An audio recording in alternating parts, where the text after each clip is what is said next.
शुभ प्रभात प्यारे बच्चों। मैं संजीत पांडे, प्रवक्ता divine public school Mohanapur Gorakhpur के वीडियो पाठशाला में आपका बहुत बहुत स्वागत करते हैं। बच्चों, आज हम कक्षा 12वीं विषय हिंदी रचनात्मक अभिव्यक्ति और माध्यम आपकी पाठ्य पुस्तक में संकलित एक अप्रत्याशित विषय पर लेखन है और उसी के अंतर्गत एक पत्र लेखन आता है जिसमें हमको औपचारिक पत्र पढ़ना होता है। तो आइए इस पर विस्तार से हम चर्चा करते हैं। तो सबसे पहले हम देखेंगे कि पत्र क्या है, पत्र की आज के वर्तमान समय में क्या प्रासंगिकता है, क्या उपयोगिता है, हमारे लिए क्यों महत्वपूर्ण है, हमको इस समस्त विधाओं की जानकारी क्यों आवश्यक है, आप में क्यों संकलित किया गया है आदि विभिन्न प्रश्न हमारे सम्मुख खड़ा होते हैं और उन समस्त प्रश्नों का हम हल पढ़ते हुए देखने का प्रयास करेंगे। तो सर्वप्रथम आप देखिएगा कि पत्र क्या है। तो पत्र लेखन एक कला है और यह मानव के विचारों के आदान प्रदान का सबसे सशक्त माध्यम है, सबसे मजबूत माध्यम है और व्यक्ति इसको अपनी जीवन शैली में अपनाता है। और जो बात हालांकि वर्तमान परिवेश में इसकी उपयोगिता थोड़ी कम अवश्य हुई है, लेकिन इसकी दिनों दिन उपयोगिता बढ़ती ही जाएगी। हम वर्तमान में विभिन्न तरीके से संचार पर निर्भर हैं, अर्थात हमारी जो आधुनिक तकनीकें हैं, मोबाइल है, कंप्यूटर है आदि विभिन्न जो तकनीकें हैं, इन तकनीकों पर निर्भर होकर के पत्र का जो रूप है वो ईमेल ने ले लिया है। तो ईमेल पर भी लिखने के लिए आपको इसी विधा में, इसी के अंतर्गत आप लिखते हैं, वो शैली से अवगत होंगे तभी आप लिख पाएंगे। और सपोज दैट आपको किसी बड़े व्यक्ति से जब कोई बात कहनी होती है, अपनी बातों को या अपनी समस्याओं को प्रस्तुत करना होता है, तब हम इसको एक क्रमबद्ध ढंग से लिख करके अपने विचारों को एक बड़े ही भावपूर्ण शैली में लिख करके और उनके समक्ष रख देते हैं। जो बात हम सामने हो करके नहीं कह पाते हैं वो बात हम इसमें बड़े आसानी से कह जाते हैं, इसलिए इसको सबसे सशक्त माध्यम भी कहा जाता है। और पत्र किसी अगले व्यक्ति को संबोधित करते हुए लिखा जाता है। इसके अलावा पत्र के माध्यम से लिखने वाले व्यक्ति की अभिव्यक्ति क्षमता और उसका व्यक्तित्व पता चलता है कि वह कितना प्रभावशाली हो सकता है। पत्र लेखन के समय जो शब्द चयन होते हैं, जो शब्दों का प्रयोग होता है, वो बहुत ही सोच समझ करके करना चाहिए। ये धनुष से निकले हुए तीर, बंदूक से निकली हुई गोली के समान होता है और मुख से निकली हुई बात के समान होता है कि ये कभी वापस नहीं लिया जा सकता है। एक बार जो हो गया सो हो गया और उसको होना ही है। तो ऐसे आपने जो शब्द दे दिया और वहाँ वो पत्र चला गया, अगले ने उसको पढ़ लिया, तो उसके मन मस्तिष्क पर जो आपका प्रभाव पड़ेगा, जो असर होगा, आप उसके अच्छे के विषय में लिखे हों, आज उसके बुरे के विषय में लिखे हों, वो कभी मिटाया नहीं जा सकता है, वो अमिट हो जाता है। तो ऐसे चीज़ों में आप वो काफ़ी सोच समझ करके, काफ़ी इस पर चिंतन करके और अपने सरल सहज शब्दों में अगर इसको प्रस्तुत करते हैं तो वाकई ये लेखन बहुत अच्छा लेखन है, अपने आप को प्रस्तुत करने का सबसे सशक्त माध्यम है। आगामी दिनों में हम अपनी बात किसी बड़े अफसर, किसी बड़े कार्यालय, किसी अधिकारी से रखने के लिए इस माध्यम को एक निश्चित जनसमूह अपनाता है और बड़े आसानी तरीके से वो अपनी बात इसके माध्यम से अगले के पास रख देता है। तो आइए देखते हैं कि पत्र लिखते समय कौन कौन सी बातें हमको बहुत एकदम इम्पोर्टेंट है हमारे लिए और ध्यान रखनी चाहिए।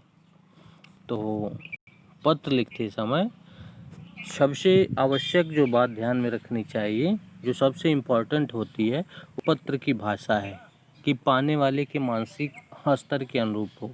सपोज दैट आप बाहर पढ़ रहे होते हैं, एक उदाहरण ले लीजिए कि आप बाहर पढ़ रहे होते हैं और आपके पिताजी जो हैं वो थोड़े से अनपढ़ व्यक्ति हैं, वो उन्होंने जैसे तैसे किसानी खेती गृहस्थी आदि कर करके और आपको पढ़ाने का बीड़ा तो उठा लिया, लेकिन अपने न किसी अभाव के कारण वो अपने न पढ़ सके, तो वो गांव पे ही हैं। तो आप अपनी विद्वता का प्रकोप अर्थात जो आपके पास विद्वता या शब्द चयन की जो शैली है, आप उनके साथ नहीं प्रयोग करेंगे। आप उनको सरल सहज शब्दों में, जो उनकी आपकी भाषा है, गमी प्रवेद की जो भाषा है, उसमें लिखने का कार्य करेंगे। ऊंचे क्लिष्ट शब्दों को, यानी पिताजी को ही अपने दिखाने के लिए आप इतने प्रभावशाली शब्दों का प्रयोग नहीं करेंगे। तो मानसिक स्तर, आप किस व्यक्ति को भेज रहे हैं, उनके मन मस्तिष्क को पहले आकलन करिए कि वह किस हद तक सोच सकते हैं, उनका प्रभाव क्या है, वो कितने उच्च श्रेणी के बुद्धिजीवी वर्गों में आते हैं आदि। तो उसके बाद आप इसको प्रस्तुत करें, अर्थात उनको केंद्र में रख करके उनके मानसिक स्तर के अनुरूप ही इसकी शैली होनी चाहिए। दूसरा है कि पत्र में इधर उधर की बातें न लिखकर अनावश्यक विस्तार से बचना चाहिए। सपोज दैट कहते हैं कि इधर उधर की बातें, अनावश्यक बातें, आप बहुत अच्छे थे, आपके साथ इतना समय हमने व्यतीत किया, हमको एकदम आप भगवान के स्वरूप हैं, ऐसे हैं वैसे हैं इत्यादि, ये तरह की बातें जो बढ़ावा चढ़ावा होता है, ये सब अनावश्यक चीज़ें होती हैं। हाँ, इनको लालित्यपूर्ण ढंग से अगर आप बहुत कम से कम शब्दों में समाज शैली में प्रयुक्त कर सकते हैं। समाज शैली होती है संक्षिप्त, किसी चीज़ को संक्षिप्त कर देना। तो अगर समाज शैली में आप प्रस्तुत कर पाते हैं तो करें, न कर पाते हैं तो कोई ऐसी चीज़ ज़रूरी नहीं है कि आप उस चीज़ को प्रस्तुत ही करें, सामान्य सी अपनी बात आप सिर्फ रख दें। तीसरा है कि पत्रों में सरल तथा छोटे वाक्यों का प्रयोग होना चाहिए। ये सबसे इम्पॉर्टेंट है कि छोटे छोटे और सरल वाक्य, अर्थात जो हमारे सेंटेंस हो, जो हमारे वाक्य हो, वो छोटे छोटे वाक्यों में पूर्ण हो जाने चाहिए। अगला है कि पत्र की भाषा सरल, सजीव तथा रोचक होनी चाहिए। पत्र की जो भाषा है वो सरल हो, सजीव हो और रोचक हो, अर्थात लोग उसमें दिलचस्पी लें। अगला है पत्र लेखन में भाषा की शिष्टता अवश्य बनाए रखना चाहिए, अर्थात कभी उतावला होकर के, सपोज दैट आपका अगले से कोई झगड़ा हुआ है, कोई अन्य चीज़ें हुई है, तो पत्रों में ऐसा आक्रोश न व्यक्त करें कि आप उस प्रतिशोध का बदला ले रहे हैं, अर्थात उसका जो कल हुआ था उसी का बदला ले रहे हैं। इसलिए इसमें और अपनी जो आपकी आवाज़ है इसको आप बिना ढंग के ही प्रस्तुत करने लगे, ऐसी भी शैली का प्रयोग न करें। विरोध प्रकरण की कटुभाषा का प्रयोग कदापि पत्रों में नहीं करना चाहिए। अगला है कि पत्र के विभिन्न अंगों में सामंजस्य बनाए रखने का प्रयास करना चाहिए, अर्थात एक दूसरे का, पहले वाक्य का दूसरे से दूसरे का, तीसरे से तीसरे का, चौथे से चौथे का, पाँचवें से, ऐसी तारतम्यता हमेशा बनाए रखनी चाहिए। इस सीक्वेंस को नहीं तोड़ना चाहिए। व्यक्तिगत पत्रों में आत्मीयता अवश्य होनी चाहिए। जो आप अपनी स्वयं के पत्र लिख रहे होते हैं उसमें आत्मीयता खूब कूट कूट करके भरी होनी चाहिए। फिर पत्र का समापन इस तरह से करना चाहिए कि पत्र का सारांश उसमें झलकता हो, अर्थात जो ऊपर मुख्य भाव है जो आप कहना चाहते हैं, पत्र का समापन इस तरह से संबोधित हो कि उसमें आप समस्त चीज़ें, समस्त बातें कर ले जाएं।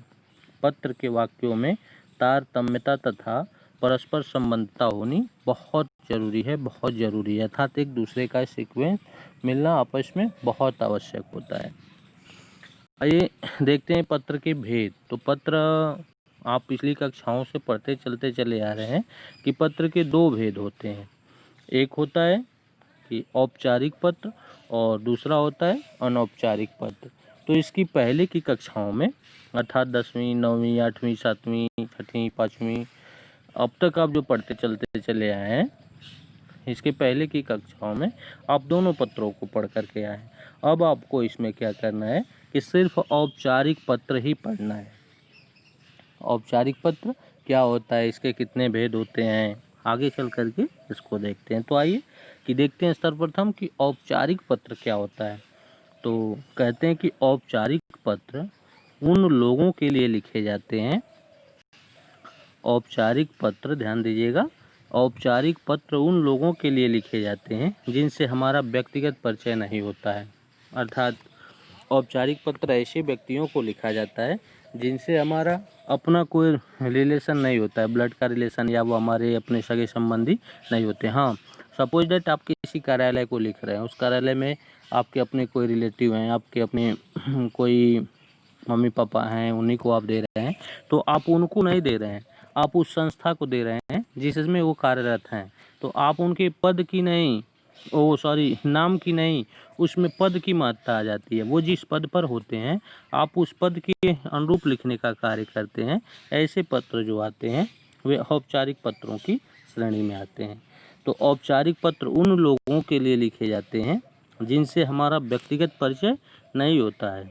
इसमें व्यक्ति का नहीं बल्कि उसके पद का महत्व होता है। वह व्यक्ति आपका कौन है ये इम्पोर्टेंट नहीं है, इम्पोर्टेंट ये होता है कि वह किस पद पर है। ये पत्र प्रायः किसी विभागीय अधिकारी के लिए लिखे जाते हैं या एक विभाग से दूसरे विभाग के लिए लिखे जाते हैं। ऐसे जो पत्र होते हैं वो प्रायः किसी विभाग में कार्यरत जो अधिकारी होते हैं या तो उनके लिए, जैसे सपोज दैट विद्यालय की जो प्रधानाचार्य हैं उनको, जो जिले के डीएम हैं, जो तहसील के एसडीएम हैं, जो थानेदार आदि हैं, ऐसे लोगों को लिखे जाते हैं। फिर कहता है कि औपचारिक पत्रों के भेद कितने होते हैं। तो औपचारिक पत्र के मुख्य रूप से 5 भेद होते हैं। पहला प्रार्थना पत्र है, दूसरा कार्यालयी पत्र है, तीसरा आवेदन पत्र है, चौथा शिकायती पत्र है और पांचवा संपादकीय पत्र है। तो आइए देखते हैं कि एक चीज़ और कि जो सरकारी पत्र होते हैं अर्थात जो कार्यालयी पत्र होते हैं, इन पत्रों में सबसे इम्पोर्टेंट बातें और ध्यान देने योग्य बातें कौन कौन सी होती हैं। तो सरकारी पत्र यानी औपचारिक पत्र की श्रेणी में आते हैं। जो सरकारी पत्र होते हैं, जो कार्यालयी पत्र होते हैं, वे औपचारिक पत्रों की श्रेणी में आते हैं। ये पत्र एक कार्यालय विभाग या मंत्रालय द्वारा दूसरे कार्यालय, विभाग या मंत्रालय को लिखे जाते हैं। पत्र के शीर्ष पर कार्यालय, विभाग या मंत्रालय का नाम व पता लिखा जाता है। पत्र के बाईं तरफ फाइल संख्या या पत्र क्रमांक या पत्रांक तथा उसके नीचे ही दिनांक लिखा जाता है।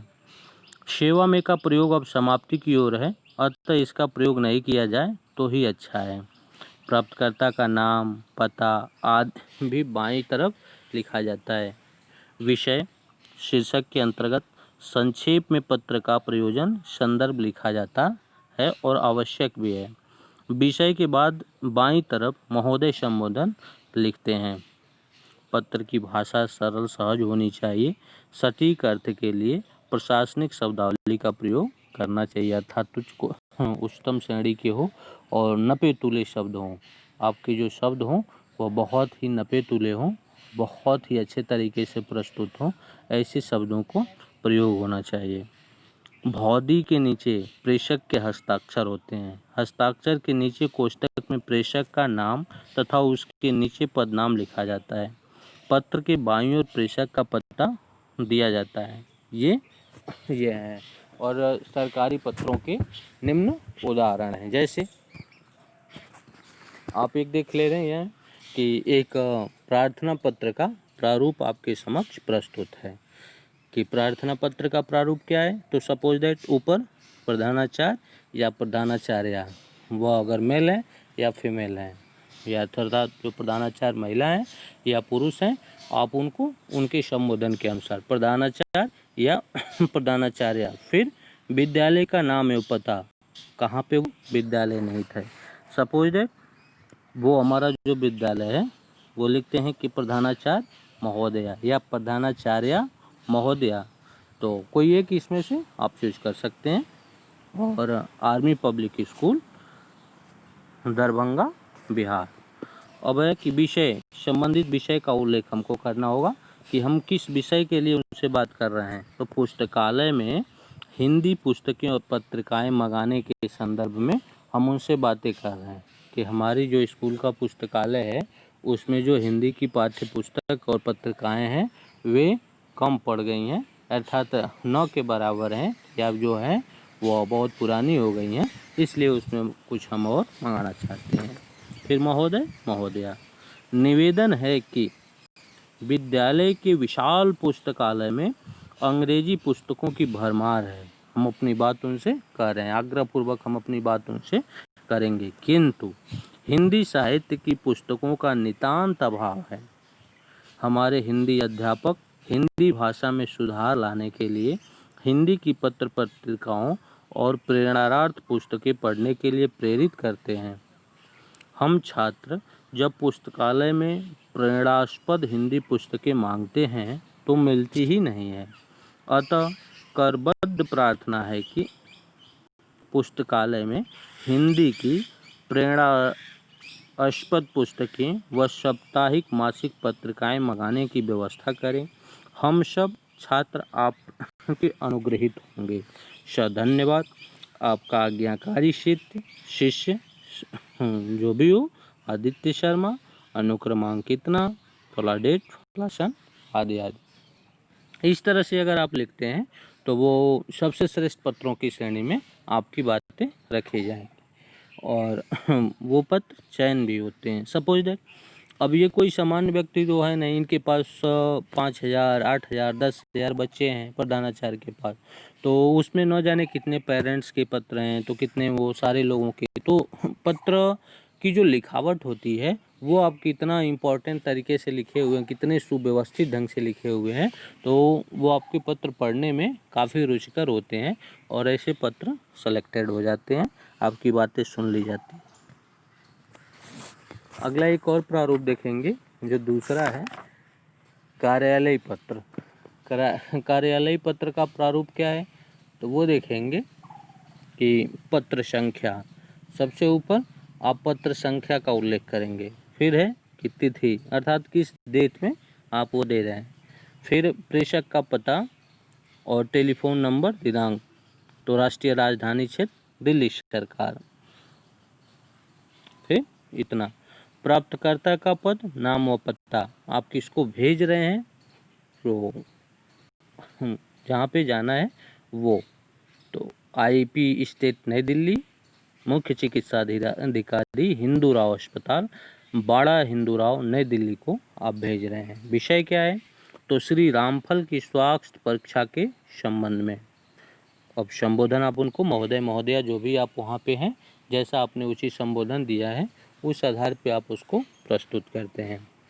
तो देने के बाद कि दिल्ली परिवहन निगम के अंतर्गत आने वाले इंद्रप्रस्थ डिपो के एक संवाहक 10 फरवरी 2010, 11, 12 जो भी आपको जो वर्तमान में हो उसका उल्लेख आप करेंगे, 2020 से अवकाश पर हैं। उन्होंने एक निजी चिकित्सक के स्वास्थ्य प्रमाण पत्र के आधार पर 20 अप्रैल 2020 तक अवकाश बढ़ाने की प्रार्थना की है। आपसे प्रार्थना है कि आप श्री रामफल के स्वास्थ्य की परीक्षा कर अपनी राय इस कार्यालय को भेजने की कृपा करें। संलग्न श्री रामफल द्वारा प्रस्तुत किया गया चिकित्सा प्रमाण पत्र। भौदी हस्ताक्षर आर्यन मौर्य, डिपो प्रबंधक। डिपो प्रबंधक को ये पत्र फिर जाता है कि आप पूछिए इसको देख करके और इसकी जांच परख करें और इस पर उचित कार्रवाई करें कि कहाँ तक सही है कहाँ तक गलत है। उक्त में आप देख रहे होते हैं। अगला थर्ड है आवेदन पत्र। आवेदन पत्र का क्या प्रारूप होता है कि अधिकारी का पद नाम, जो आप जिसको पत्र दे रहे होते हैं उस अधिकारी का पद नाम। तो सपोज दैट आप सर्व शिक्षा अभियान के अंतर्गत चल रहे रात्रिकालीन शिक्षण केंद्रों में प्रौढ़ों को पढ़ाने के लिए अंशकालिक शिक्षकों की आवश्यकता है। अर्थात सर्व शिक्षा अभियान के तहत गांव में प्रौढ़ों को पढ़ाने के लिए, बड़े लोगों को, वृद्ध माता पिता भाई बहनों को पढ़ाने के लिए एक अंशकालिक अर्थात कुछ दिनों के लिए शिक्षकों की आवश्यकता है जो कम से कम सेकेंडरी तक पढ़ा सकें, अर्थात जो येर्थ तक पढ़ा सकें। इस कार्य के लिए प्रौढ़ शिक्षा जयपुर राजस्थान को आवेदन पत्र आप लिखिए। तो आप लिख रहे होते हैं कि अधिकारी का पदनाम, तो निदेशक महोदय, पदनाम क्या है निदेशक को, शिक्षा निदेशक को आप लिख रहे होते हैं, तो निदेशक महोदय प्रौढ़ शिक्षा जयपुर राजस्थान, संस्था का नाम एवं पता,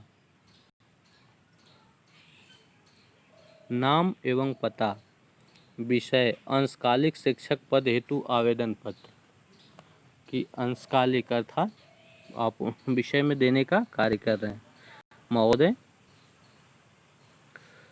समाचार पत्र नवभारत टाइम्स दिनांक 12 फरवरी 2020 से ज्ञात हुआ है कि सर्व शिक्षा अभियान के अंतर्गत रात्रिकालीन शिक्षण केंद्रों पर प्रौढ़ों को पढ़ाने के लिए अंशकालिक शिक्षकों की आवश्यकता है।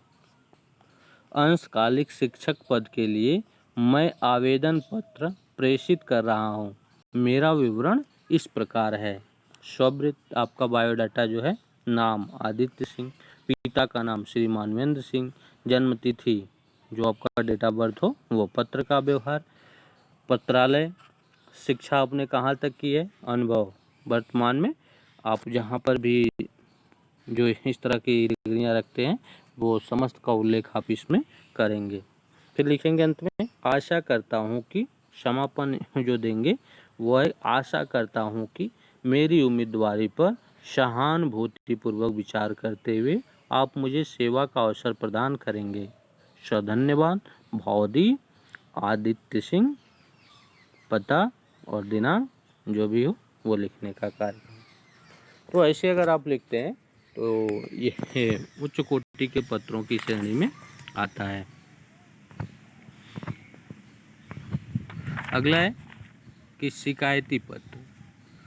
जो चौथा है वह शिकायती पत्र या सुझाव संबंधी जो पत्र होते हैं वे इसके अंतर्गत आते हैं।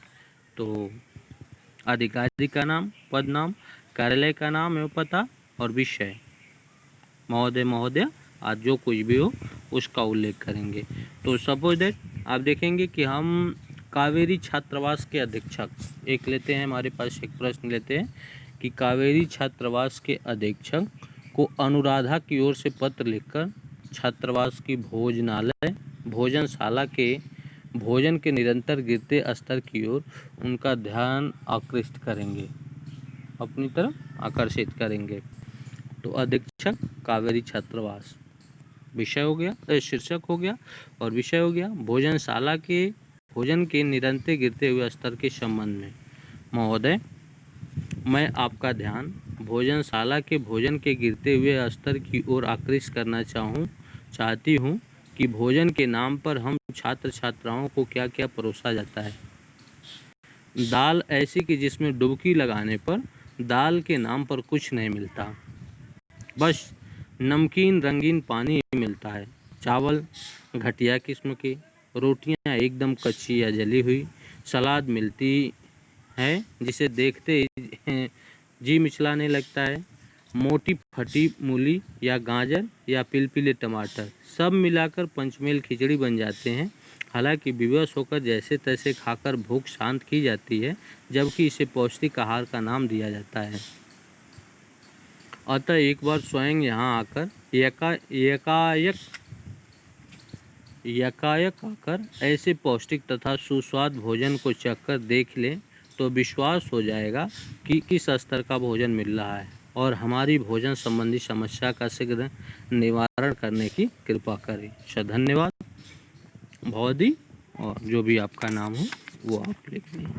अगला आता है एक संपादकीय पत्र। ये क्या होता है, ये भी बड़ा इम्पोर्टेंट होता है कि संपादक के नाम का जो पत्र देते हैं उसका प्रारूप है। तो संपादक महोदय सपोज दैट लिखेंगे और आप उसमें समाचार पत्र का नाम है, प्रकाशित होने का स्थान, सपोज दैट आप गोरखपुर से हैं तो लिखेंगे संपादक दैनिक जागरण सिविल लाइन गोरखपुर। विषय क्या है, तो लाउड स्पीकर की कान फोड़ती आवाज़ के संबंध में। आपके अगल बगल के जो लोग हैं वह या कोई मंदिर मस्जिद है तो वहाँ से लाउड स्पीकर की इतनी ज़्यादा वैल्यू, आवाज़ जो है इतनी ज़्यादा उसकी वैल्यू में कि आप पूरी तरह डिस्टर्ब हो जा रहे हैं, तो आप उसके संदर्भ में लिखेंगे। संबोधन आप उनको महोदय महोदया करके देंगे। फिर आप विषय पे आ जाएंगे। तो जन जन की आवाज़ जन जन तक पहुंचाने के प्रति कटिबद्ध आपके पत्र के माध्यम से मैं लाउड स्पीकर के मनमाने उपयोग के प्रति संबंधित लोगों का ध्यान आकृष्ट करना चाहता हूं। लाउड स्पीकर को बजाने की कुछ समय सीमा निर्धारित है, इसके लिए भी कानून है, आदि आदि बातें लिख कर करके और आप अंत में अपनी समस्त बातों को पूरी तरह से व्यवस्थित रूप में आरख करके और प्रस्तुत कर देते हैं, तो वो सबसे अच्छे पत्र माने जाते हैं। ऐसे पत्र लेखन अगर आप करते हैं तो सबसे प्रभावशाली पत्र लेखन होगा। और जो आपका प्रस्तुतिकरण होगा, जो आपका जो इम्पोर्टेंस महत्व वहाँ पे होगा, वो अन्य लोगों से बहुत ही विशेष होगा, भिन्न तरीके से होगा। इसीलिए आप इस माध्यम को जितनी गहनता से अपना पाएंगे, जितनी अत्यधिक तरीके से पढ़ने का प्रयास करेंगे, समझने का प्रयास करेंगे, पत्र पत्रिकाओं को पढ़ेंगे, शब्दों का विशाल भंडार होगा, तो वाकई आपका पत्र जो होगा वो सबसे अच्छा होगा। और लगातार अगर आप अध्ययन करते हैं तो फिर आप पूरी तरह से इस कला में दक्ष हो जाएंगे, आपको कोई पीछे नहीं कर सकता है। इसलिए आप अध्ययन के साथ साथ इसको पढ़ने का पूरी तरह से प्रयास करिए और एक एक चीज़ों को देखिए। धन्यवाद।